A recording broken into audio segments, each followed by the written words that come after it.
ప్రభువైన యేసు క్రీస్తు ప్రభువారిని ఆత్మతోనూ సత్యముతోనూ ఆరాధించక మునుపు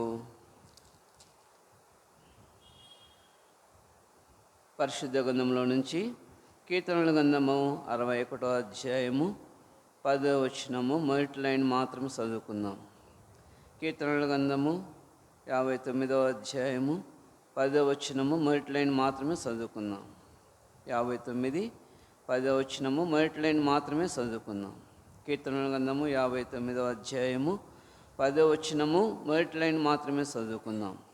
నా దేవుడు తన కృపలో నన్ను కలుసుకొనెను. తిరిగి మళ్ళా చదువుకున్నాం అదే భాగమును.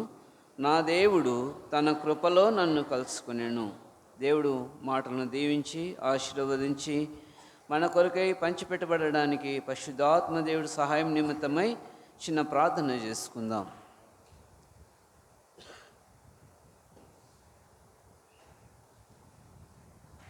ప్రేమగల మా ప్రియ పరలోకపు తండ్రి, పరిశుద్ధుడైన దేవా, మీ పరిశుద్ధ పాదములకు వందనములు స్తోత్రములు చెల్లిస్తూ ప్రభు నీ పాసనికి వస్తూ ఉంటున్నాం.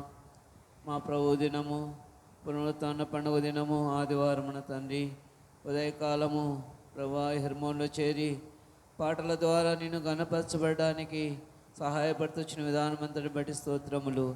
అలాగనే మా ప్రభువారిని ప్రభా ఆత్మతోనూ సత్యముతోనూ ఆరాధించక మునుపు చదువుకున్న లేఖన భాగమును ద్వారా ప్రభా మీరు నాతో మాతో మాట్లాడుతురండి. ప్రభా నీ స్వరమును వినిపించము. ప్రభా మీ యొక్క మహిమను మీ యొక్క ప్రత్యక్షతను ప్రభా మేము చూచినట్లుగా మనం సిద్ధపరచము. ప్రభా ఈ యొక్క ఉదయకాలంలో ప్రభా మీరు మాత్రమే మహిమ ఘనత ప్రభావం పొందు అర్హుడు అని స్తుతిస్తూ ఉంటున్నాం. పరలోకపు తండ్రి నువ్వు మాత్రమే ప్రభా మహిమ పొందాలని ప్రభా ఈ యొక్క ఉదయకాలంలో స్తుతిస్తూ ఉంటున్నాం. అలాగా పరలోకపు తండ్రి యొక్క ఉదయకాలంలో ప్రభా తెరబడిన ఆకాశం మా మధ్య ఉంచి దేవా మీరు మహిమ పొందురండి ప్రభా. అలాగనే ప్రభా తండ్రి మీ సన్నిధి సాన్నిధ్యమును అనుగ్రహించుము తండ్రి. అట్లా నిలబడి దాసుడు ప్రభా నీ దాసు బలహీనుడు జ్ఞాపకం చేసుకుంటారండి. నీ సిలువ సాటున మరుగుపరచమని ప్రభా మీ సన్నిధిలో ప్రార్థిస్తూ ఉంటున్నాం. ప్రభా 5 రొట్టెలు 2 చేపలు నీ చేతులకు వచ్చినప్పుడు ప్రభా మీరు కృతజ్ఞతాస్తుతి చెల్లించి విరిచి శిష్యుల చేతిలో పెట్టిన రీతిగా ప్రభా నన్ను నీ చేతిలో పెడుతుంటుండగా దాన్ని నన్ను విరిచి ప్రభా వడ్డించడానికి సహాయం అనుగ్రహించుము ప్రభా. నీ దాసుని నోట నీ మాట ఉంచుము. ఇరిమియా గ్రంథం 1:9 జ్ఞాపకం చేసుకుంటూ రండి. లూకా 12:12 ప్రకారం నీ దాసుని కరుణించుము. నిర్గమ 4:12 ప్రకారం నీ దాసుని జ్ఞాపకం చేసుకుంటూ రమ్మని ప్రభా మీ సన్నిధిలో ప్రార్థిస్తూ ఉంటున్నాం. అలాగే పరలోకపు తండ్రి దేవుని యొక్క వాక్యము వెల్లడవుతున్నాయి ప్రభా. వారిలో వెళ్ళి వాళ్ళు గుచ్చబడి ప్రభా వాళ్ళు ప్రభాని వారితో మాట్లాడుతున్నామని ప్రభు మీ సన్నిధిలో ప్రార్థిస్తూ ఉంటున్నాం. దేవా నువ్వు మాట్లాడితే తప్ప మేమేం చేయలేము తండ్రి. వట్టివారిని మట్టివారిని ఒప్పుకొంచుంటున్నాం. అలా పరలోకపు తండ్రి ప్రభు మేలుగా జ్ఞాపకం చేసుకోండి. సమస్తమును మీ చేతులకు అప్పచెప్పుకుంటున్నాం. మేము ఎలా ఆరాధన చేయాలో వాక్యానుసారంగా ఎలా నేను శ్లాఘించాలనో కొనియాడాలనో సిద్ధపరుస్తున్నామని ప్రభు మీ సన్నిధిలో ప్రార్థిస్తుంటున్నాం. ప్రభు సమస్తమును ప్రభు మీ చేతులకు అప్పచెప్తుంటాను. మీకు ఆధిపత్యమును అధికారమును మీ యొక్క ప్రభుత్వమును మీ యొక్క శిరస్వత్వం కింద ఉండి ప్రభు జరిగించినట్లుగా సిద్ధపరచమని ప్రభు మీ సన్నిధిలో ప్రార్థిస్తూ ఉంటున్నాం. అలా తండ్రి ప్రభా తండ్రి ఈ సమయంలో ప్రభు మీరు మాత్రమే మహిమ ఘనత ప్రభావ పొందలను స్తుతిస్తూ సమస్తం మీ చేతులకు అప్పచెప్పుకుంటూ సర్వశక్తి గల యేసు క్రీస్తు అతి పరిశుద్ధమైన నామములో అడిగి వేడుకొంచున్నాము తండ్రి, ఆమేన్.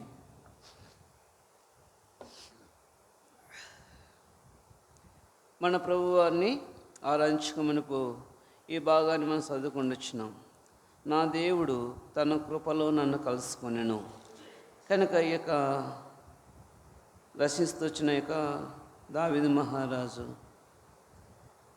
వాళ్ళ చేత అను రాగం మీద పాడదగినది. దావీదును సంపుటకు సౌలు పంపినవాడు ఇంటి వద్ద పొంచి ఉన్నప్పుడు అతడు రచించిన యొక్క అనుగీతం అన్నమాట ఈ యొక్క 59వ కీర్తన. కనుక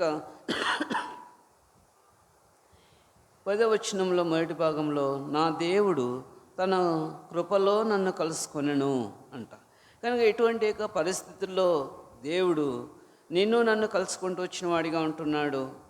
ఈ లోకంలో మన యొక్క ప్రభువైన యేసు క్రీస్తు ప్రభువాన్ని మనము ఎరగక మునుపు మన జీవితంలో మనము ఎలాంటి యొక్క పరిస్థితిలో ఉన్నప్పుడు ఆ పరిశుద్ధాత్మ దేవుడు తన కుమారుని లోకానికి పంపి నేను నన్ను కలుసుకోవడానికి ఎటువంటి పరిస్థితుల్లో ఉన్నప్పుడు ఆయన మనం కలుసుకుంటూ వచ్చినాడు అనేదే పరిశుద్ధ గ్రంథంలో రాయబడిన కొన్ని లేఖన భాగాలు మనం చూసుకొని అలాగన మన ప్రభువైన యేసుక్రీస్తు ప్రభువారిని ఆత్మతోనూ సత్యముతోనూ ఆరాధించడానికి మన ప్రభు మనకు సహాయం చేయనుగాక. రండి, నిర్గమాకాండము. మనం ఎటువంటి పరిస్థితుల్లో ఈ లోకంలో ఉన్నప్పుడు తన ప్రియ కుమారుణ్ణి ఈ లోకానికి ఎలా ఎప్పుడు పంపుతూ వచ్చినాడో చూద్దాం. రండి, నిర్గమాకాండము 3వ అధ్యాయము. నిర్గమాకాండం 3వ అధ్యాయము 7వ వచనం. మరియు యెహోవా ఇట్లనెను, నేను ఐగుప్తులోనున్న నా ప్రజల బాధను నిశ్చయముగా సూచితిని. పనులలో తమను కష్టపెట్టు వారిని బట్టి వారు పెట్టిన మొరను వింటిని. వారి దుఃఖములు నాకే తెలిసి ఉన్నవేంట. చూడండి, మొట్టమొదటిగా ఎటువంటి యొక్క పరిస్థితులు అన్నాడు మన పితరులు. ఎటువంటి యొక్క పరిస్థితిలో ఉన్నప్పుడు దేవుడు వారిని చూసినాడు, వారి మొరను విన్నాడు అని అంటే ఇక రాయబడిన మాట ఏంటంటే, మరియు యెహోవా ఇట్లనెను, నేను ఐగుప్తులో ఉన్న నా ప్రజల బాధను ఏం చేశానంట, నిశ్చయముగా చూచి ఉన్నాను, సూచితిని అంట. అలాగే పనులలో తమను కష్టపెట్టు వారిని బట్టి వారు పెట్టిన మొరను వింటూ వచ్చినారు. వారి దుఃఖములు నాకు తెలిసే ఉన్నవెంట.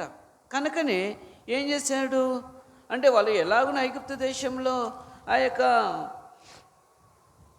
ఐగుప్తు రాజు ఇశ్రాయేలు ప్రజలను ఎలా కష్టపెడుతూ వచ్చినాడో మనకు తెలుసు అన్నమాట. కనుక ఈ యొక్క ఉదయకాలంలో దేవుడు తన యొక్క అబ్రహాం, ఇస్సాకు, యాకోబులతో తాను చేస్తూ వచ్చిన నిబంధనలను దేవుడు జ్ఞాపకం చేసుకున్నాడంట. చూడండి, 2వ అధ్యాయము 24వ వచనంలో. కాగా దేవుడు వారి మూలుగుని విని అబ్రహాము, ఇస్సాకు, యాకోబులతో తాను చేసిన నిబంధనను జ్ఞాపకము చేసుకొనెను అంట. కనుక జ్ఞాపకం చేసుకునే దేవుడు. కనుక అబ్రహాము దేవుడు, ఇస్సాకు దేవుడు, యాకోబు దేవుడు వారితో చేస్తూ వచ్చిన నిబంధనను ఏం చేస్తూ వచ్చినాడు, జ్ఞాపకం చేసుకుంటూ వచ్చినాడు. కనుక ఎందుకు జ్ఞాపకం చేసుకోవాలి? మనం ఎవరు, ఆయన ఎవరు? ఆయన ఎంత పరిశుద్ధుడైన దేవుడు. కనుక మనము పాపంలో పుట్టి పాపంలో పెరిగిన మనము అయితే ఎందుకు జ్ఞాపకం చేసుకున్నాడయ్యా మనలను అని అంటే, లేకపోతే ఆనాడు ఇశ్రాయేలు ప్రజలను ఎందుకు జ్ఞాపకం చేసుకున్నాడు అని అంటే, దేవుడు తన యొక్క స్వరూపములో తన పోలిక చొప్పున ఏం చేశాడంటే మానవుడిని నిర్మించిన వాడిగా ఉంటున్నాడు. కనుకనే ఎంతో ప్రేమ ఆప్యాయత కలిగిన వాడిగా ఉంటున్నాడు. కనుకనే జ్ఞాపకము చేసుకుంటూ వచ్చినాడు ఆ దేవుడు. కనుక ఆ దేవుడు ఏం చేస్తూ వచ్చినాడు, అని జ్ఞాపకం చేసుకుంటూ వచ్చినాడు. జ్ఞాపకం చేసుకోవాల్సిన ఎందుకయ్యా అంటే, ఈనాడు మనం ఎవరు జ్ఞాపకం చేసుకోరు. అయితే దేవుడు మనతో ఏదైతే వాగ్దానం ఇస్తాడో ఆ వాగ్దానం మనం నెరవేర్చినంత వరకు దేవుడు మనం మర్చిపోడు అనమాట మనల్ని. కాబట్టి ఆయన జ్ఞాపకం చేసుకునేవాడు. అందుకే ఏం చేశాడు అంటే 7వ వచనం చదువుతూ వచ్చినాం. నిశ్చయముగా సూచితిని, పనుల్లో తమను కష్టపెట్టు వారిని బట్టి వారు పెట్టిన మొరను వింటిని అంట. కనుక వారి దుఃఖములు నాకు తెలిసే ఉన్నవి అంట. కాబట్టి ఈ దేవుడు ఎలాంటి దేవుడు అంటే వినే దేవుడు, చూసే దేవుడు. కనుక ఈ లోకంలో మన యొక్క అపరాధముల చేతను పాపముల చేతను చచ్చిన వారమే ఉండగా. చూడండి, ఎఫెసీయులకు రాసిన పత్రిక 2వ అధ్యాయము 1వ వచనంలో చూడండి, మీ అపరాధముల చేతను పాపముల చేతను మీరు చచ్చిన వారే ఉండగా ఆయన క్రీస్తుతో కూడా మిమ్మల్ని ఏం చేశాడంట, బ్రతికించినాడంట. కనుకనే ఆ యొక్క దేవాది దేవుడు, రాజులకు రాజు, ప్రభుల ప్రభు, ఆ ప్రభు వారు ఏం చేశారంటే జ్ఞాపకం చేసుకుంటూ వచ్చినాడు. కనుకనే ఆనాడు వారిని జ్ఞాపకం చేసుకున్న దేవుడు ఈనాడు మనం ఈ లోకంలో ఉంటున్న మనలను మన యొక్క అపరాధముల చేతను పాపముల చేతను చచ్చిన వారం ఉన్నప్పుడు ఏం చేశాడంట, ఆయన తన సొంత కుమారుని, తన ఏకైక కుమారుని ఈ లోకానికి పంపాడు. కనుక మనం ఎటువంటి యొక్క స్థితిలో మనం పడి ఉన్నాము, ఎటువంటి యొక్క ఆదరణ లేక ఉంటూ వచ్చిన విషయం సెలవిస్తూ వచ్చినాడు కదా. ప్రయాసపడి గాలి వానల చేత కొట్టబడి ఆదరణ ఉండలేకదానా అంటూ అటువంటి పరిస్థితుల్లో మన జీవితము, మన బ్రతుకు, అటువంటి నడవడి, అటువంటి పరిస్థితిలో ఉన్నప్పుడు ఏం చేశాడంట? ఆదరణ లేని స్థితిలో ఉన్నప్పుడు ఆదరణకర్తగా వచ్చిన వాడి దేవుడుగా ఉంటున్నాడు. కనుక ఇట మన అపరాధముల చేతను పాపముల చేత సచ్చిన వారిమే ఉండగా మనం బ్రతికించేదానికి దేవాది దేవుడు ఆయన వస్తూ వచ్చిన వాడిగా ఉంటున్నాడు. కనుక ఆయన లోకానికి రావడానికి కారణం అదన్నమాట. కనుక ఇక్కడ మనము నిర్గమాకాండంలో మనం చూసుకుంటూ వస్తే వారు పెట్టిన మొరం వింటూ వచ్చినారు, చూసినారు, వారి దుఃఖంలో అన్నీ తెలిసినవి. కనుకనే వారిని ఇప్పుడు అక్కడి నుంచి బయటికి తీసుకురావాలా. ఎక్కడికి తీసుకురావాలా? చూడండి 8వ వచనము. కాబట్టి ఐగుప్తుల చేతిలో నుండి వారిని విడిపించుటకును ఆ దేశంలో నుండి విశాలమైన మంచి దేశమునకు, అనగా కనానీయులకు, హెతీయులకు, అమోరీయులకు, పెరిజీయులకు, హివ్వీయులకు, యెబూసీయులకు నివాస స్థానమై పాలు తేనెలు ప్రవహించు దేశములకు వారిని నడిపించుటకు దిగి వచ్చి ఉన్నాను అంట.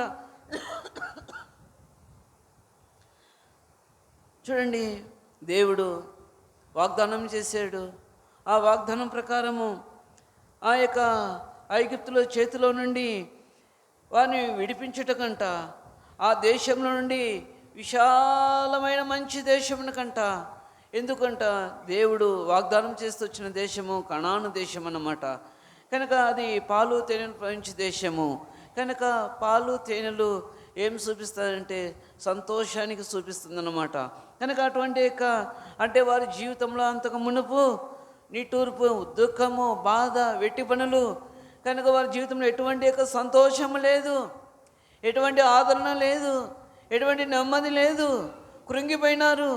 కనుక వారు ఇంకా ఎందుకు ఈ బ్రతుకు ఎందుకులే అని చనిపోవడం మంచిదని చెప్పి తలంచుకొని ఆలోచించుకొంచున్న అటువంటి పరిస్థితుల్లో దేవాది దేవుడు ఏం చేశాడంట? చూసిన వాడుగా ఉంటున్నాడు. కనుక చూసి ఏం చేశాడంట? వారిని విశాలమైన మంచి దేశమునకు, అనగా పాలు తేనెలు ప్రవహించే దేశమునకు వారిని నడిపించుటకు దిగి వచ్చినాడంట. చూడండి, దయగల దేవుడు అటువంటి పరిస్థితుల్లో నుండి వారిని విడిపించి స్వయాన ఆయనే ఆ యొక్క పాలు తేనెలు ప్రవహించే దేశానికి నడిపించేదానికి దిగి వచ్చినాడంట. కనుక అలాగనే చూస్తే ఈ లోకంలో మనం ఉన్నాము. మనం కూడా పరమ కనాను, నూతన యెరూషలేము, పరలోక రాజ్యం చేసే దాని కొరకై ఏం చేశాడు? ఆనాడు దేవుడు దిగి వచ్చినాడు. ఇప్పుడైతే ఆయన కుమారుడైన యేసుక్రీస్తు ప్రభువారిని లోకరక్షకుడుగా నీ కొరకు నా కొరకు పంపినాడు. పంపి ఏం చేశాడు? యోహాను సువార్త 14వ అధ్యాయంలో రాయబడిన మాట చూడండి. యోహాను సువార్త 14వ అధ్యాయం 1వ వచనంలో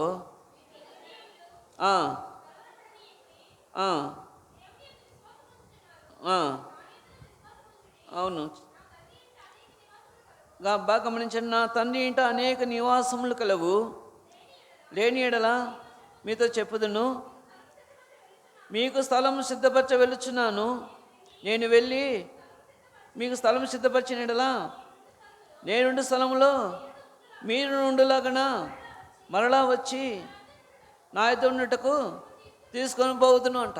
కానీ చాలక్క చూడండి ఎటువంటి యొక్క మంచి మాట పలుకుతున్నాడో. నిజంగా ఏమంటున్నాడంట? మరలా వచ్చి అనే మాట. ఆల్రెడీ వన్ టైం దిగి వచ్చినాడు. ఆనాడు ఐగుప్తు దేశంలో ఉన్న ఇశ్రాయేలు ప్రజలను విడిపించే దాని కొరకు దిగి వచ్చినాడు. ఈయన మళ్ళా ఏం చేసి ఆయన కుమారుని పంపుతూ వచ్చినాడు. కనుక మరలా అనే మాట చూస్తే ప్రభువైన యేసుక్రీస్తు ప్రభువు నీ కొరకు నా కొరకు లోకము కొరకు ఆయన దిగి వచ్చిన వాడిగా ఉంటున్నాడు. ఆయన ఉండే స్థలము ఎలాంటిది? అది ఎంతో పరిశుద్ధమైన స్థలము, ఎంతో మహిమతో నిండిన స్థలము, అటువంటి ఎంతో భయంకరమైన అక్కడ సూర్యచంద్రుడు లేని రాజ్యము. కనుక యుగములు దేవుడు నివసించే స్థలము. ఆ స్థలంలోనికి పోవడానికి అంట. అందుకే మత్తయి సువార్తలో చెప్తూ వచ్చినాడు కదా 6వ అధ్యాయం, నేను పరిశుద్ధుడు కనుక మీరును పరిశుద్ధులై ఉన్నాను. ఎలా పరిశుద్ధులుగా చేయబడతాం చెప్పండి? మనం ఎలా పరిశుద్ధులుగా చేయబడతాం? ఎలాగున మనము ఆ యొక్క దేవుడు ఉండే స్థలంలో, ఆయన ఉండే స్థలంలో, ఆయన కూర్చుండే స్థలంలోనికి మనం ఎలాగ వెళ్తామంటే వెళ్ళలేం. కనుక దేవుని యొక్క వాక్యం ఏం చెప్తుంది అంటే, రక్తం చిందింపబడకుండా పాప క్షమాపణ కలగదు. కనుక యేసు రక్తము ప్రతి పాపమును కడిగి పవిత్రపరచబడునని రాయబడుతూ వచ్చింది. కనుక ఆయన రక్తాన్ని ఆశ్రయిస్తూ వచ్చినాము. ఇప్పుడు మనకు ఒక గొప్ప నిరీక్షణ ఉంది, ఒక విశ్వాసం ఉంది. ఎందుకనంటే మనం ఒకవేళ ఈ లోకం విడిచి వెళ్ళినా మనము దేవుని దగ్గరికి వెళ్తామనేటువంటి యొక్క నిరీక్షణ మనం కలిగి ఉంటున్నాం అన్నమాట. అటువంటి గురి కలిగి ఉంటున్నాం. కనుక ఎంతో సంతోషకరమైనది జీవితము. ఈ లోకంలో ఉన్నప్పుడు దుఃఖమే, ఈ లోకంలో ఉన్న బాధలే, ఈ లోకంలో ఎప్పుడు ఏడిపే, ఏదో కొదువ, ఏదో ఒకటి బలహీనత, ఆయా పరిస్థితుల్లో ఉంటూ ఈ లోకం విడిచి వెళ్ళిన తర్వాత ఆయన ఉండే స్థలంలో ఎంతో నెమ్మదిగా, సంతోషముగా, ఆనందముతో ఆ ప్రభువాన్ని స్తుతిస్తూ ఎల్లప్పుడూ పాటలు పాడుతూ ఉండే స్థలం అది. కనుక అటు ఎంతో మహిమతో కూడిన స్థలము, కనుక ఎంతో పరిశుద్ధమైన స్థలము. ఆ పరిశుద్ధమైన స్థలానికి దేవుడు తీసుకుని పోవడానికి ఏం చేస్తూ వచ్చిన ఆయన కుమారుడైన ఏకైక కుమారుని ఈ లోకాన్ని పంపాడు. ఆ కాలంలో ఆయన దిగి వచ్చినాడు. పాలు తేనెలు ప్రవహించే దేశానికి దిగి వచ్చినాడు. ఎలాంటివి పాలు తేనెలు అంటే చెప్పండి? ఎంతో సంతోషం, ఆనందంగా ఉంటున్నాయి అన్నమాట. కనుక పాలు ఎంతో రుచికరంగా ఉంటుంది. ఆ తర్వాత తేనె ఎంతో మధురంగా ఉంటుందన్నమాట. కనుక దైవజనులు చెప్పేవారు అనమాట. ఏంటంటే ఆ కాలంలో పెద్ద పెద్ద ఆవులు ఉండేటంట. అవి పెద్ద పొదుగుతో నిండిన ఆవులంట. అవి ఏం చేశారంట, కొండ ప్రాంతానికి మేపడానికి కొండ ప్రాంతానికి తోలుకొని వెళ్ళేవారంట. కనుక అలా కొండ ప్రాంతంలో అవి అలా ఎక్కుతూ అలా తిరుగుచున్న సమయంలో ఆ యొక్క పొదుగును రాసుకొని ఆటోమేటిక్గా పాలన్నీ కారేటివంట. కనుక నాడు ఆ భక్సింగ్ గారు వారు చెప్తూ ఉన్నప్పుడు ఏంటంటే ఈ మాటలు వింటూ వచ్చినాం. పాలు తేనెలు ప్రవహించే దేశం. పాలు ఎట్లా ప్రవహిస్తాయి? పాలు ఎలా ప్రవహిస్తాయి? తేనెలు ఎట్లా ప్రవహిస్తాయి అని అంటే చెప్తూ వచ్చినానంట. ఈ కాలం జెర్సీ ఆవులని ఉంటాయి, ఇంత పెద్ద పెద్ద పొదుగులు ఉంటాయి అన్నమాట. అవి కొండ ప్రాంతానికి మేపడానికి వెళ్ళినప్పుడు అక్కడ అవి మేస్తూ ఎక్కడు దిగుడు ఆ ప్రాంతంలో ఉంటాయన్నమాట. అటువంటి సమయంలో అవి రాసుకొని అవి పాలు చిమ్మి కారేటివంట. అది పాలు ప్రవహించే దేశం అంట. తేనె అంటే ఎట్లా ఉంటుంది అంటే, అరకుకు పోయేటప్పుడు చూస్తే అక్కడ పెద్ద పెద్ద తేనె పెట్టెలు ఉన్నాయన్నమాట. ఇక్కడ ఏ భాష వార్తలు తేనె పట్టు అంటారు. కనుక అవి ఒక సమయం వచ్చినప్పుడు ఆ దారెమ్మడిపోతున్నప్పుడు తేనె కారుతూ ఉంటుందంట. చూడండి, భక్సింగ్ గారు ఆ మార్గం అటా వెళ్తూ ఉన్నప్పుడు అవి చూసినప్పుడు ఈ మాటను గుర్తు చేసుకునేవాడంట. పాలు తేనెలు ప్రవహించే దేశం అంట కదా, అంటే ఇదేనేమో, ఇది ఎంత మధురంగా ఎంత సంతోషంగా ఉంటుంది అని చెప్పి గ్రహించేవాడంట. అయితే దీనికంటే అతి శ్రేష్టమైనది అక్కడ సూర్యచంద్రుడు లేని యొక్క ఆకలి దప్పులు లేని యొక్క స్థలము, యుగాయుగం ఉండే స్థలము, ఆ స్థలం అంట అది.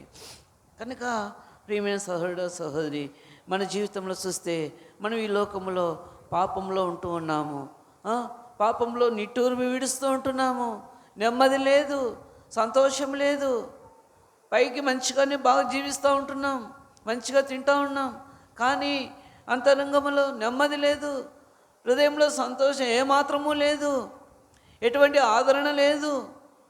అటువంటి యొక్క పరిస్థితుల్లో మనం ఈ లోకంలో ఉంటూ ఉన్నవారము. అయితే జీవముగల దేవుడు మనం జ్ఞాపకం చేసుకుంటూ వచ్చినాడు. ఆనాడు వాడిని చూసి దిగి వచ్చినాడు.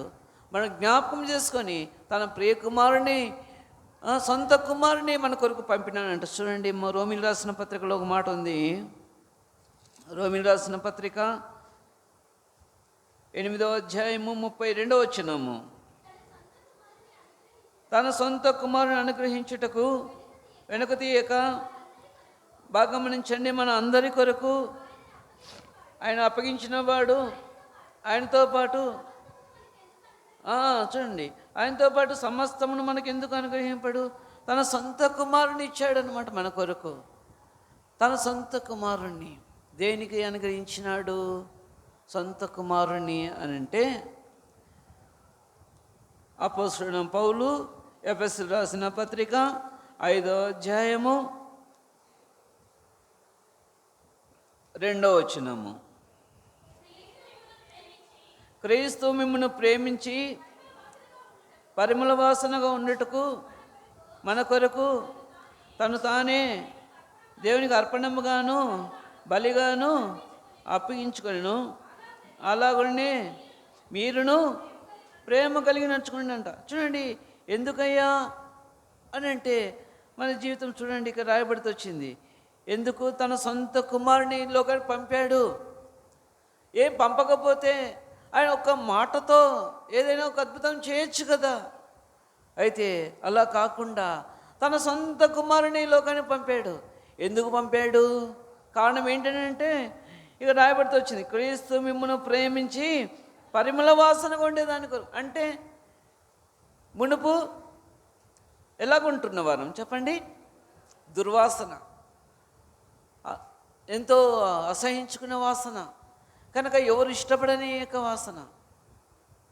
అయితే పరిమళ సువాసన, ఎవరైనా మంచి అత్తరు కొట్టుకొని పోతా ఉంటే ఆ యొక్క వాసన చూసినప్పుడు ఎంతో నెమ్మది అంటే కలుగుతుంది అన్నమాట. కనుక అలాగున దేవుడు నిన్ను నన్ను పరిమళ సువాసనగా ఉండుటకు మన కొరకు తాను తానే దేవునికి అర్పణముగాను, దేవునికి అర్పణముగా త్యాగం చేస్తూ వచ్చినాడు. ఎవరిను ఎటువంటి ప్రోత్సాహబలం లేదు, ఎవరిది ఎంకరేజ్మెంట్ అనేది లేదనమాట. దేవుడే స్వేచ్ఛగా తాను తానే ఏం చేశాడంట? అర్పణముగా బలిగా అప్పగించుకుంటూ వచ్చినాడు ఆ దేవుడు. కనుకనే ఎవరు అతన్ని ఈ యొక్క మన పాపములను బట్టి, మన దోషములను బట్టి, మన అతిక్రమములను బట్టి, వాస్తవానికి నీకు నాకు పడవలసిన శిక్ష అయితే నీకు బదులుగా నాకు బదులుగా ఏం చేశాడంట? అర్పణముగా బలిగా తాను తానే రిక్తుడుగా చేసుకుంటూ వచ్చినాడు. బలిగా త్యాగం చేస్తూ వచ్చినాడు, ప్రాణత్యాగం చేస్తూ వచ్చినాడు. కనుకనే మనలో ఉన్న దుర్వాసన పోయి పరిమళ వాసనగా చేస్తూ వచ్చినాడు. కనుక ఇప్పుడు ఆయనకు ఏమైందంటే ఇంపైన సువాసన ఆగ్రహించే చేసే యొక్క ఆరాధన, మనం చేసే యొక్క ఆరాధన ఇంపైనదిగా ఆయన ఆగ్రహించాల. పరిమళ